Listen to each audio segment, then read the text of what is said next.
Where am I? Chapter 6. The final is cumulative. There will be probably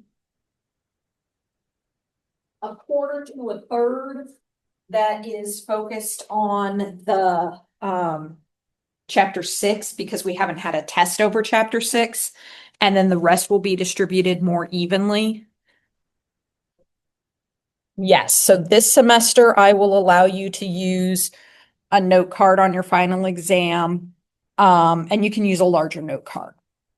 So I'll either say a full page front and back, or I'll say like a 4x6. When you say like page notebook? Yeah, like at 11.5 by 8.5 by 11, whatever that is. When will we know about? Next week. Yeah, I'll probably take a look at how the quizzes go on Monday. Do remember that for the quizzes on Monday, if you are not here for that quiz, that has to be the one that gets dropped because I don't have time for makeups. I want to get that quiz back to you by Wednesday. So you have to be here to take the quizzes, is basically it. Yes. Okay. So, real quick review. When we talked about the structure of atoms, initially we talked about Dalton thought that we had these hard spheres that were indivisible. They were the same throughout. The only difference between them was weight. Then late 1800s, Thomson used the idea of cathode rays to discover that there must be some negatively charged particle that made up parts of atoms, and they thought they were just kind of embedded in this positive structure. And then Rutherford discovered that no, that positiveness is not everywhere. It's all tightly packed in the middle. So our nuclear model was kind of where we stopped. And so what we want to get to is the structure of where the electrons are. And with Rutherford, he kind of had this idea the electrons were kind of going everywhere with no real rhyme or reason. And then that kind of begged the question, okay, well, if we have these negative things on the outside and this positive thing in the middle, why don't they crash into each other? And the reasoning was they just don't. One of the models that was developed in the early 1900s was developed by Niels Bohr, and he came up with the idea of what's sometimes called the solar system model. You may have seen this as just some rings, and we call this the Bohr model. And he basically said, okay, the electrons are they're orbiting the nucleus. And if we think of like the moon is orbiting the earth, it never crashes into the earth, but both of them have gravity. They should be attracted to one another. And basically the idea is that they're moving sideways past one another so quickly that by the time they would have fallen, they're already on the other side. And so they just kind of orbit around each other. And that's the idea of what's going on with our electrons, is they're just spinning around the nucleus. And that says that, okay, the reason that they're not attracted to the nucleus, they are attracted to the nucleus, it's just that they're also moving in a circular pattern, okay? So the Bohr model says hydrogen has certain allowable states. He calls these stationary states. And a state is an arrangement of the electrons. So one state would be with all of the electrons on the lowest level, one would be with all the electrons on the farthest level, but only some of those are allowed. Okay. The atom does not radiate energy while in stationary states. So this is addressing a notion that chemists knew at the time that is not intuitive to us, that when electrons are moving, they release energy, and as they release energy, then they themselves would have less energy, right? Conservation of energy. If they're releasing energy, they have less. And if they had less energy, then they should just sort of spiral to the nucleus. They should slow down and run into the nucleus. And again, His explanation is they just don't. He doesn't say why. All right. This is kind of what's important to us. When an atom changes states, which means an electron is changing from one orbit to another, the energy is emitted or is it absorbed at specific energies. And this is what ties back into light. So I'll let you write that down and talk about that for a second. So the reason he came up with this idea of specific orbits that they were allowed to have, those specific circles, was because when we look at the spectra from a burning element, we get very specific lines, what's called atomic line spectra. You'll see this in lab next week, where only certain colors are showing up instead of the whole rainbow of colors. And if the electrons could be moving around anywhere, as they're absorbing and releasing energy, they should theoretically be able to absorb all the colors or release all the colors. And instead, it's only very specific ones. And so his idea is, and I'm going to back up just a second so you can kind of, see. Oops, sorry about that. You should have two circles and you don't, and I don't know why. Okay, so there's two circles here with two electrons on the inside. Is that it takes a very specific amount of energy to move that electron from that inside circle to the outside circle. And when an electron moves from the outside circle to the inside circle, that's going to release a certain amount of energy. And that energy, as we calculated on Friday, corresponds to a frequency and a color. So it might be that as the electron moves down to that first energy level, it lets off a green light. It might be that it lets off an ultraviolet light or an infrared light. And so depending on what the differences between those different energy levels are, that's how we get the different colors. And there's a lot more than just two circles. I'm just simplifying it with the two circles. Okay, so, oh, there's your second circle. The way that you figure out what the energy of the states are is you say, okay, I have a photon that has a certain energy because it's a certain wavelength, and I can figure out the energy from that. And that energy corresponds to the difference between those two. So he has this sort of logic puzzle. Imagine I have three houses sitting on a street, and I know that two of the houses are let's say 400 meters apart, and two of the houses are 600 meters apart. And then I know two of the houses are 800 meters apart. I'm sorry, 1,000 meters apart. Then I could figure out where each house was. But if it was 400 and 600 and then just 200, that would mean that the ones that were furthest apart were 600 the 600 and the one that was kind of at your zero mark. So based on the different colors of light, you can kind of figure out, okay, this is where these things might be, which ones add up to the other ones.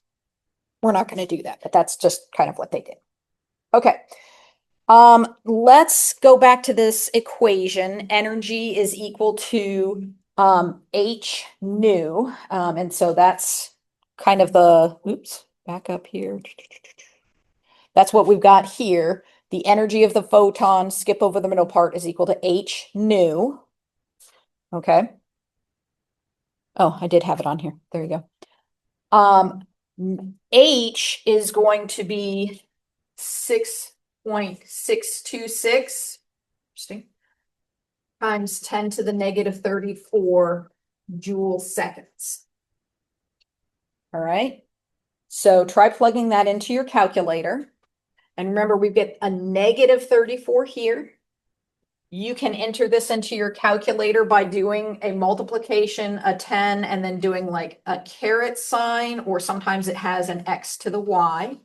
So you can do that for this, or you can do the whole thing by doing EXP or EE.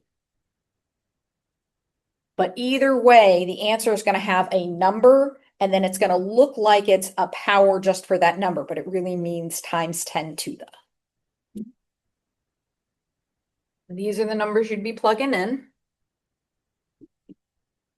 And for an energy, remember, we expect the energy to be very, very small because we're just talking about one photon at a time. And so it's going to be like 10 to the minus 19th in that ballpark. And so I get 3 times 10 to the minus 19. And I'm just now realizing this is the same one we looked at on Friday. So you already have this one in your notes. Hopefully you remembered how to set it up. Okay, so we will use the terminology. Bohr talked about stationary states. There are two terms that are important. The ground state is when all the electrons are as relaxed and low energy as possible. So kind of think of this as at the end of the day, when they turn all the water off at the water park and all the water drips down off of things and goes down into the lowest pools and whatnot. So it's not splashed all over the place. That's the lowest energy state, and that is called the ground state. Any other state is an excited state. So if I still have droplets of water hanging from the slides at the water park that could fall down, it's excited because they have the potential to do something.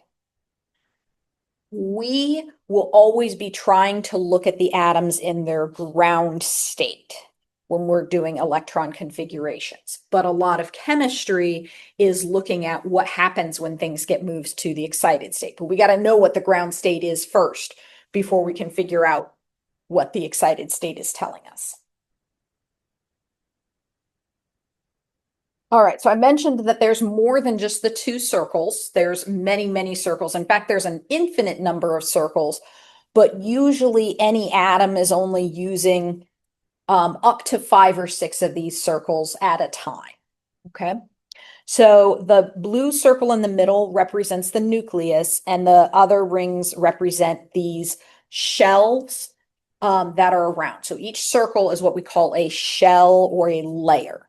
And we number them from the innermost one is number 1 on out. So 1, 2, 3, 4, 5. Rather than having to draw the atom every time, we turn them into horizontal lines. And so just imagine that the top of that circle is where that horizontal line is. So the innermost circle is pretty small and it can really only hold 2 electrons. And we'll notice that on the periodic table, we only have in the first row 2 elements. And so the thinking is that the number of electrons in each layer is corresponding to how the chemical is going to behave. So hydrogen behaves the way it does because it only has 1 electron in its layer, and helium has 2. And the important part about that being 2 is that it's full now. And so every time we get to a full layer, we're going to be at a noble gas. So the second level can hold a few more, up to 8. And then it starts to get a little bit complicated. The layers start subdividing, and even this layer is subdivided, but usually a group of 8 separates from a group of 10. So we'll just say it gets more complicated after that. But first we start seeing 8, and that's why the third row on the periodic table has 8. And then there'll be more after that. Okay, so we get all those electrons in there. The ones on the outermost ring are called the valence electrons. So that ring, layer, orbital, energy level, that outermost layer is what we're looking at for the electrons, the valence electrons. Valence electrons are the only ones that really do any chemistry. The way they do chemistry is they might move to another atom, so they might be ionized, or that layer might take in more, or they might get shared between atoms. So sharing would be a covalent bond, gaining or losing would be forming ions. And they're going to be most stable when the energy level is full. So most of the time, that means that energy level is going to have 8 electrons, except in the case of hydrogen and helium, it would be 2.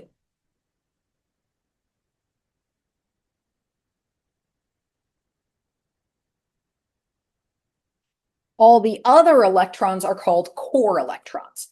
And in chemistry, core electrons almost never leave the atom.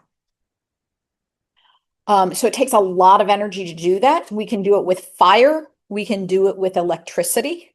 And that's how we can see the different atomic spectra is using fire and electricity. But most of the time, what we're looking at is just the exchange of the valence electrons.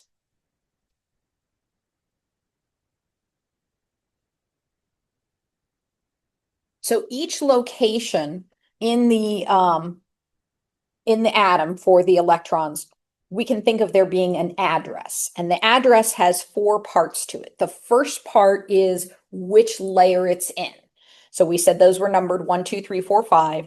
And we use what's called the principal quantum number, n, to tell us which layer it's in. So that's kind of like finding what street you're on in a neighborhood.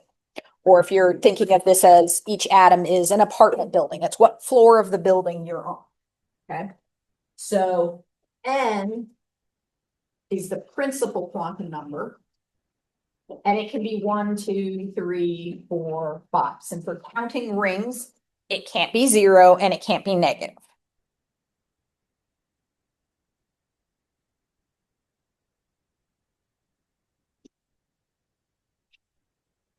All right, this I think is just showing you what happens when the electrons move around and we get colors. So I'm going to go through it pretty quickly. But what it's also going to illustrate is why all of the elements in the alkali metals have similar properties. So if we look at hydrogen, it has one valence electron and helium has a full shell. If we look at lithium, that third electron necessarily has to go to the next layer. Now it only has one valence electron. And if we look at beryllium, beryllium has 4 electrons, so it has 2. And even though helium has 2, beryllium doesn't really behave like helium because helium was full, right? Its shell was full, but beryllium's not. But if I keep going around to sodium, sodium has 1 valence electron sitting right underneath lithium, and magnesium has 2 valence electrons. And it sits right underneath beryllium, and they have very similar properties, forming the +2 ions and so on and so forth. So the number of valence electrons tells us a lot about how that chemical will behave, the kinds of ions that it is likely to form, and we'll see later how big it gets and other properties. All right. Bohr model works really well if we only have 1 electron. Doesn't really work if we have lots of electrons. There's hand waving things why it doesn't work. Okay. If we put light into an atom, if energy is absorbed, an electron can move from the inside out. Okay. If light is absorbed, we're not seeing it. And so that means that if white light goes in, but all the green light gets absorbed, it's not going to look green. It's going to look like all the other colors mixed together, a little bit more on the reddish side. Once that atom relaxes and goes back to the ground state where the electrons are at the lowest energy level, then the energy is released or emitted. Okay, so absorption you can think of as being like endothermic. It's really called endoergic. And then energy being released or emitted would be exoergic, which is similar to exothermic. It's just not heat, it's light energy. All right, and this is kind of showing what you'll see in lab. When an electron falls from energy level 3 to energy level 2, red light should come out. When it goes from energy level 4 to 2, green light will come out. And when it goes from 5 to 2, blue light will come out.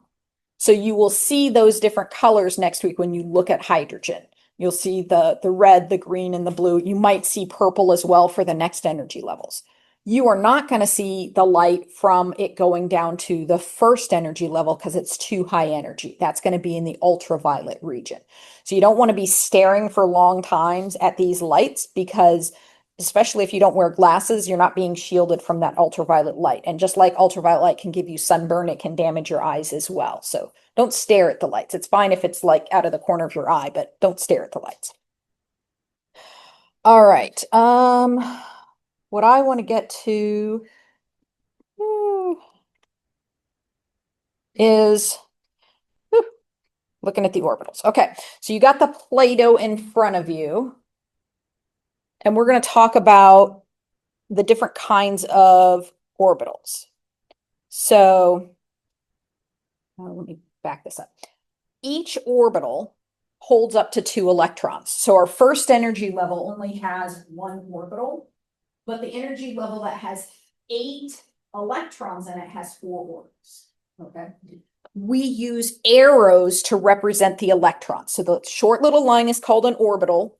The arrows are the electrons. And I want you to take your Play-Doh and roll it into a ball. If you have a big thing of Play-Doh, cut it in half before you roll it into a ball. This is the shape of our simplest orbital. Okay, and so we have a different quantum number to represent the shape. And it is called the angular momentum. If you think of like angular being like telling where it is, it's going at what angles and whatnot, that's where that comes from. Okay. And so the simplest one is a circle. So that one is called an S, and that one's easy to remember because S is the first letter in sphere. So you are looking at a spherical orbital there. Now, every time we get a new orbital, we end up causing that orbital to be split in half. So you have some spatulas there. Ooh, that's not in good shape. What you're going to do is you are going to use that as a node maker. So a node is a place in between the atoms where the electrons can't go. So I call a node a no-no zone.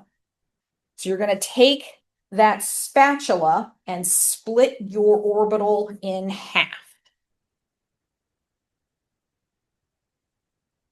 Oh, and I should have said all energy levels are going to have 1 orbital that is an s orbital. Okay, when you split it in half, you should have 2 parts with kind of a line in the middle. Now yours kind of look like half circles. What ends up happening is rather than it just being cut in half straight across, it kind of gets pinched where it's cut in half. So it forms this shape, which you have here. This is called a p orbital. So to better illustrate this, I want you to take one of your halves and give it to somebody else. So you all have different colors to combine. So if you're at a table of 3, you might have to rotate and turn each of your halves into teardrop shapes. Okay. We have letters for this level, but they are quantum numbers. So the spherical one is the number 0 because it has 0 nodes. This one has 1 node that's cutting it in half this way. So the number for this one is 1. And this is called a p orbital. So it kind of has an infinity shape, but in 3D. All right. This can go in 3 directions. So it can go up and down, it can go side to side, and it can go in and out of the board. Okay. This one is the d orbital. So if we take our node maker and we take our p orbital and slice it down the line of the orbital, you can cut that in half, and then you will have 4 pieces that kind of look like this.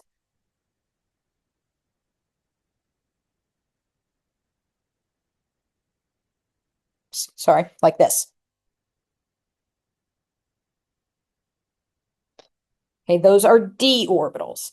D orbitals have 2 nodes. So in this case, it's turned so that the nodes are diagonal. So one's going northwest, southeast, and one's going northeast, southwest. So 2 nodes. So its quantum number for this, its address for this is 2.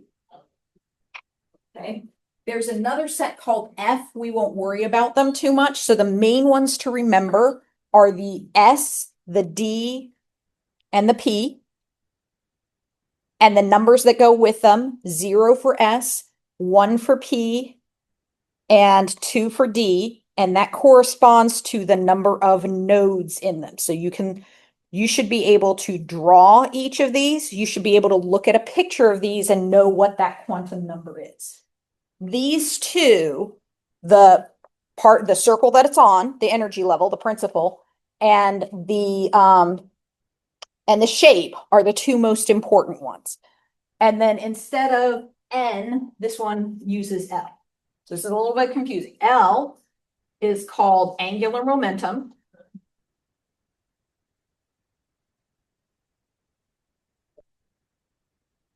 And this can be 0, 1, 2, 3, and so on. We usually only go up to 3. There is one version of the d orbital that doesn't look like the others. So it kind of looks like a p orbital with a donut around it. I'm not going to go into why. That's a PChem thing. So this is all the kinds of orbitals that we will look at. So on the top, we've got the 5 different kinds of d orbitals. And then on the bottom, we have the p orbitals facing in different directions. And then we have the s orbital. Okay. The top row, each of their angular momentums corresponds to 2. This one corresponds to 0. And this one corresponds to 1. This is called an s orbital. The circle is the s orbital. The other ones in the bottom row are called p orbitals. And the ones on the top are called d orbitals. All right. So that should help you with your homework assignment for the weekend. All right. Any questions? I definitely recommend you take a look at the chapter because this is definitely a very abstract chapter that's hard to wrap your brain around. So the more times you look at it, the better.